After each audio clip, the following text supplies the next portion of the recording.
Ibibigay ko na lang example sa iyo, yung ating mga OFWs na nagkakaroon sila ng kontrata for so many years sa abroad. Naghirap sila doon, malungkot sa abroad, malayo sa kanyang pamilya. And then pagbalik dito, wala silang naipon. Why?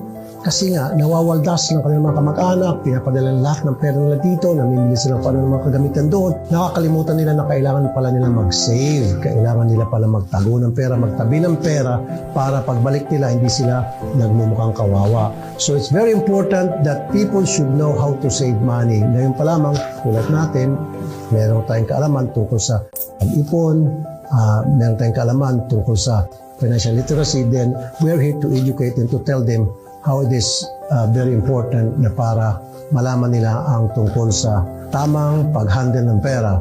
Dapat yung pera ay hindi nagdadala sa atin, tayo